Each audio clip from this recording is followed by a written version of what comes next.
Hello বন্ধুরা, সকলকে স্বাগত জানাই আমার চ্যানেল জয় মা ট্যারোতে। সবাই কেমন আছেন? হ্যাপি থাকবেন, পজিটিভ থাকবেন।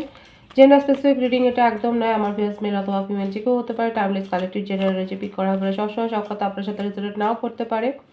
টাইমলেস হওয়ার জন্য আপনার সামনে যখন রিডিংটা আসবে আপনি এখান থেকে কোনো না কোনো গাইডেন্স কিন্তু পেয়ে যাবেন।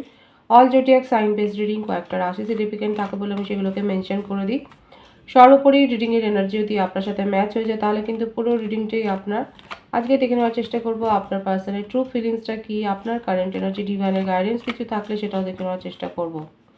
রিলেশনশিপের হ্যাপি মোমেন্টস ভাবতে পারেন, পার্সনের নাম ভাবতে পারেন, তার ছবিও ভাবতে পারেন। প্রথমে দেখে নেব তার কিছু মেসেজ আপনার জন্য কি মেসেজ উনি রেখেছেন। People don't believe in me. এমন কি করেছেন যে মানুষ তাকে আর বিশ্বাসই করছে না, এই কথাটা আপনাকে বলতে চায়। This passion is too much. ওনার মনে হচ্ছে আপনাকে নিয়ে তার আবেগ, চিন্তা ভাবনা লাগাম ছাড়া হয়ে গেছে, অনেক বেশি ভাবছে। I wish I could be a different person. ওনার মনে হচ্ছে উনি যদি একটু বদলে যেতে পারতেন তাহলে খুব ভালো হতো। I can't stop thinking about you. আপনাকে ছাড়া কিছু ভাবতেই পারছেন না। Don't treat me the way you do, I don't deserve it. ওনার মনে হচ্ছে যে আপনি ওনাকে যথেষ্ট কোল্ড বিহেভিয়ার দেন, মানে আপনি শীতলভাবে ওনার সাথে হয়তো ব্যবহার করেন। What is the truth? উনি আপনার কাছে সত্যিটা জানতে চান, আপনার পার্সনের মনের কথা। I need to hold back my true feelings for you. উনি আপনার জন্য নিজের মনের ইমোশনটাকে কিন্তু ধরে রাখতে চান। দেখুন ওনার ট্রু ফিলিংস আমি বলেছিলাম, আর দেখুন ওনার ট্রু ফিলিংস কিন্তু এটাই এসছে যে ওনার মনের কথা ট্রু ফিলিংসে, যে উনি আপনার জন্য যে চিন্তা ভাবনাটা রাখেন সেটাকেই উনি কিন্তু ধরে রাখতে চান, সেখান থেকে কিন্তু উনি অ্যাকচুয়ালি সরতে চান না। ট্রুথটা কি আমি সেটা জানতে চাইবো যে ডিভাইন এখানে ট্রুথটা কি এসছে। নাইট অফ পেন্টিকালস ক্লারিফাই করবো আমি। King of cups, five of swords, the moon,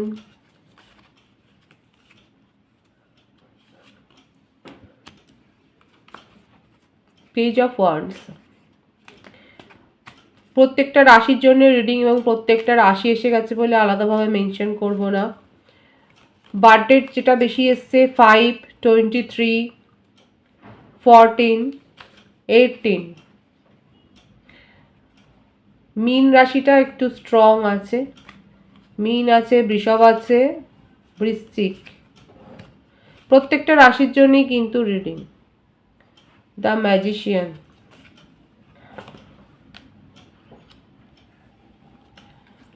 three of pentacles, the hermit, bottom of the day, the world.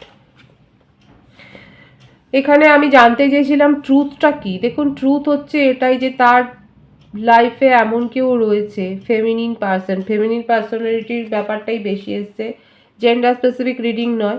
এখানে ফেমিনিন এনার্জি, এখানে এনার্জিটা কিন্তু ম্যাটার করে ট্যারো রিডিংয়ে। আপনারা নিশ্চয়ই এতদিনে সেটা বুঝে গেছেন। এখানে যেটা ভাইবসটা এসছে যে সেটা হচ্ছে এটা কোনো একটা ফেমিনিন এনার্জি বা এই ধরনের কোনো স্ট্রং পার্সোনালিটি, সেটা ফ্যামিলি মেম্বার থেকেই বেশি। তার মা হতে পারেন মেনলি, যে তার কথা কিন্তু উনি ভীষণই শোনেন। হতে পারে যে তার হয়তো এখানে যেটা বেশি দেখা যাচ্ছে হয়তো তার ফাদার নেই, বাবা নেই, হয়তো মাই রয়েছে, কিংবা কোনো আন্ট, বিধবা আন্ট হতে পারে, কিংবা মাসি হতে পারে, বা এই ধরনের কোনো এনার্জি যে কিন্তু আপনার পার্টনারকে যথেষ্ট কন্ট্রোলে রাখে। এখানে সেই রকম একটা ভাইবস কিন্তু বেশি দেখা যাচ্ছে। আপনাকে নিয়ে তার মনের মধ্যে আবেগ আছে, আপনাকে নিয়ে চিন্তা ভাবনা করে, আপনাকে ম্যানিফেস্ট করে, আপনার সাথে সম্পর্কটা নিয়ে এগিয়ে যেতে চায়, অথচ মুখে কিছু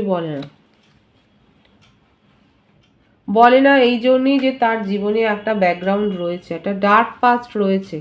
এই ট্রুথটাকে উনি এটাকে হিডেন করেছেন, যে তার জীবনে এমন কোনো একটা অতীত রয়েছে যেটা উনি হিডেন করে গেছেন, যেটার জন্যে উনি বেশিরভাগ সময় হয়তো নিজেকে একাও করে রাখেন, এবং এটা তার শাস্তি। ওনার মনে হয় উনি নিজেকে নিজেই পানিশ করছে।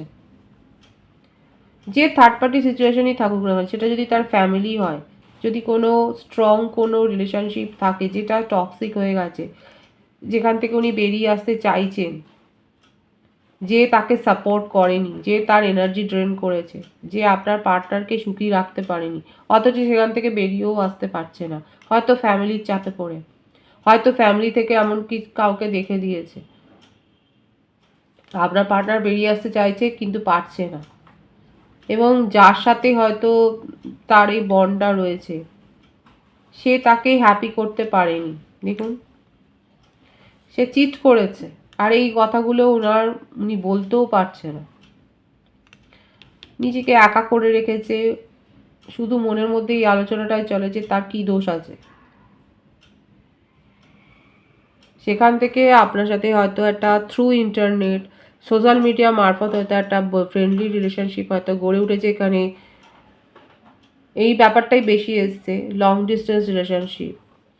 এবং উনি আপনাকে কিন্তু ম্যানিফেস্ট করছে আপনার সম্বন্ধে, আস্তে আস্তে করে তার আগ্রহটা বৃদ্ধি পেয়েছে, আপনাকে নিয়ে ভাবছে, আপনার সাথে কথা শেয়ার করা যায়। দেখুন, রোমান্টিক কানেকশনের থেকেও আমি বলবো তার মনের মধ্যে এই ফিলিংসটা বেশি গ্রো হয়েছে যে আপনার সাথে এই কথাগুলো শেয়ার করা যায়, আপনি অন্তত তাকে শুনবেন, আপনি তাকে বুঝবেন, এই ব্যাপারটা বেশি এসছে, এটা ট্রু ফিলিংসে।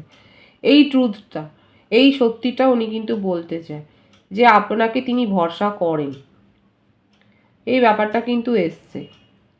তার ট্রু ফিলিংসে কিন্তু এটাই দেখা যাচ্ছে যে উনি আপনাকে ভরসা করে, উনি যে আপনার সাথে কথা বলতে চায়, উনি আপনাকে এই ভেবে ভেবেই ম্যানিফেস্ট করছে, এই ব্যাপারগুলো কিন্তু এসছে। এবং আপনার সাথে ভবিষ্যতে উনি সেইভাবে জড়িয়েও পড়তে চান, সেটাও দেখা যাচ্ছে। মানে এই ভাইবসটা খুব স্ট্রং আছে যে আপনাকে নিয়ে ইমোশনালি উনি ভাবছেন, একটা ইমোশনাল অ্যাটাচমেন্ট উনি ফিল করছেন, কারণ এটা আপনাদের একটা পাস্ট লাইফ কানেকশনও দেখা যাচ্ছে। এই যে ইমোশনাল অ্যাটাচমেন্টটা গ্রো হয়েছে, এটা আপনার মধ্যেও হয়েছে, আর উনি আপনাকে ভরসা করেন, উনি ভরসা করে হয়তো অনেক কথা বলেওছেন।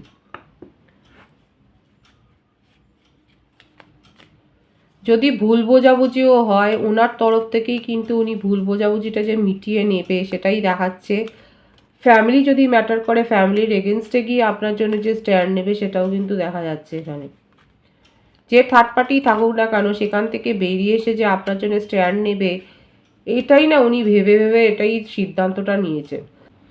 অনেক ভেবেছেন উনি, নিজের মনের ভাবনাগুলোকে একদম মানে খুব ভেবে ভেবে নীতিতে মেপে উনি কিন্তু এই সিদ্ধান্তটা নিয়েছেন যে হ্যাঁ, আপনাকে ভরসা করা যায়, আপনার সাথে পথ চলা যায়, আপনার সাথে এগোনো যায়, আপনি তাকে মানে আপনার সাথে থাকলে পরে উনি একটা হ্যাপি ফিল করেন, মেন্টালি একটা হ্যাপিনেস তার আসে, সেটাই কিন্তু উনি ভাবছেন, এবং সেটাই কিন্তু ওনার ট্রু ফিলিংসে দেখা যাচ্ছে।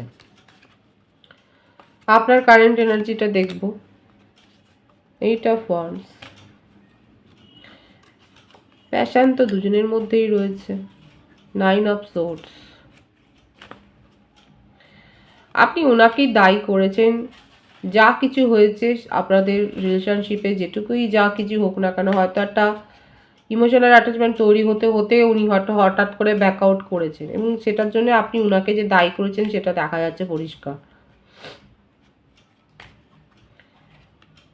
মিসিং এর এনার্জিতেও রয়েছে। আপনার এটাই এখন কথা যে প্রথমে তো অনেক কথা বলতো, তারপরে আস্তে আস্তে করে চুপ করে গেছে, আপনি মিস করছেন, আপনি তাকে নিয়ে এদিকে যে একটা সলিড কিছু পরিকল্পনা করছেন, আপনি সেটা বলতেও পারছেন না, কারণ ওনার এই বিহেভিয়ারের জন্য। দেখেছেন তো, আপনার পার্সোনাল এনার্জি কিন্তু আমি ক্ল্যারিফাই করেছি। লং ডিস্টেন্স রিলেশনশিপ আবারও দেখা যাচ্ছে,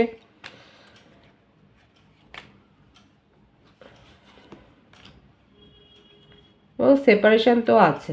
দেখুন, আপনার যদি এই প্রশ্নটা থাকে যে আপনার পার্টনার আপনার জন্য স্ট্যান্ড নেয়নি, উনি কিন্তু স্ট্যান্ড নিতে চাইছে, সেটাই কিন্তু এসছে যে উনি স্ট্যান্ড নিতে চাইছে, এবং আপনি যে যে কারণে মুভ অন করেছেন সেই কারণটাও লজিক্যাল, যে আপনার মনে হয়েছে প্রথমে তো অনেক কথা বলতো, অনেক মেসেজ দিত, অনেক কিছু শেয়ার করতো, হঠাৎ করে কি হলো, কিন্তু তার জীবনে যে ব্যাপারগুলো ঘটছে সেগুলোও জানা দরকার।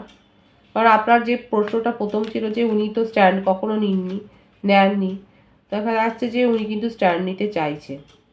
এখানে যেটা আপনার ক্ষেত্রে কারেন্ট এনার্জিতে এসে আপনি ওয়েট করছেন তার মুভমেন্টের জন্য, তার একটা অ্যাকশন দেখার জন্য যে উনি কি করতে চান, এটা আপনার কারেন্ট এনার্জিতে কিন্তু দেখা যাচ্ছে। দেখে নেবো আপনার কিছু মেসেজ, দেখা যাক যে আপনার কিছু মনের কথা দেখবো, দেখুন কতটা ম্যাচ হয়। I can't make a decision, দেখুন এই ব্যাপারটাই এসছে যে আপনি কোনো সিদ্ধান্ত নিতে পারছেন না। I don't want to be alone, আপনি একা থাকতে চান না, সেটাই বেশি এসছে। আপনি যে একা থাকতে চাইছেন না সেটাই কিন্তু দেখা যাচ্ছে। আর একটা দেখবো, ইমোশন ওভারওয়েলমি, প্রচণ্ড আবেগতাড়িত হয়ে রয়েছে, আর এই জন্যই কোনো ডিসিশন নিতে পারছেন না। ডিভাইনের গার্ডিয়ান্সটা এখানে দেখবো, 4 অফ পেন্টিকালস, 8 অফ পেন্টিকালস। নিজের মনকে কন্ট্রোল করতে হবে, নিজের আবেগকে কন্ট্রোল করতে হবে। এই যে ব্যাপারটা এসছে না, ইমোশন ওভারওয়েলড, ডিভাইনও সেই কথাটাই বলছে, নিজের আবেগকে কন্ট্রোল করুন, মনকে নিয়ন্ত্রণ করুন, এবং সঠিক দিশা তখনই দেখতে পাবেন। মনকে যদি নিয়ন্ত্রণ করেন, মনের রাগগুলোকে, মানে মনের রাগ বলবো না, অতিরিক্ত আবেগতাড়িত হয়ে কোনো সিদ্ধান্ত নিতে যাবেন না, কাউকে কন্ট্রোল করারও চেষ্টা করবেন না। 4 অফ পেন্টিকালস মানে একটা ব্যাপারও দেখা যাচ্ছে আপনি হয়তো কাউকে কন্ট্রোল করতে চাইছেন, সেটা করার চেষ্টা করবেন না। নিজের মনের যত নেগেটিভিটি আছে সেটাকে যদি সরিয়ে রেখে আপনি চিন্তাভাবনা যদি করেন, তাহলে বুঝতে পারবেন আপনি কোথায় এফোর্ট দিয়েছেন এবং সেই এফোর্টটা কতটা ফ্রুটফুল হয়েছে। এবং যেখানে এফোর্ট দেননি, সে ডিভাইন বলছে সেখানে এফোর্টটা দিতে হবে, সেটাও আপনি তখন বুঝতে পারবেন। মোটমাট এখানে আপনার জন্যই গাইডেন্সটা এটাই এসেছে যে আপনাকেই কাজটা করতে হবে নিজের ওপরে, এটা অন্য কেউ করে দিতে পারবে না, আমরা শুধু বলতে পারি। খুব পজিটিভ আছে এনার্জিকে অবশ্যই ক্লেম করে নেবেন। রিডিংয়ের এনার্জি আপনার সাথে ম্যাচ হলে রিডিংটা লাইক করে এনার্জি অবশ্যই এক্সচেঞ্জ করে নেবেন, যেটা ভীষণভাবে জরুরি। সকলকে আমার চ্যানেলে অনেক অনেক স্বাগত এবং শুভেচ্ছা চাই। যারা রয়েছে তাদের অনেক ভালোবাসা, আপনাদের ভালোবাসা সহযোগিতা এই পরিবারকে বৃহত্তর করে তুলুন। রিডিংটি একটু শেয়ার করে দেবেন, চ্যানেলটা সাবস্ক্রাইব করে দেবেন। সবাই ভীষণ ভীষণ ভালো থাকবেন।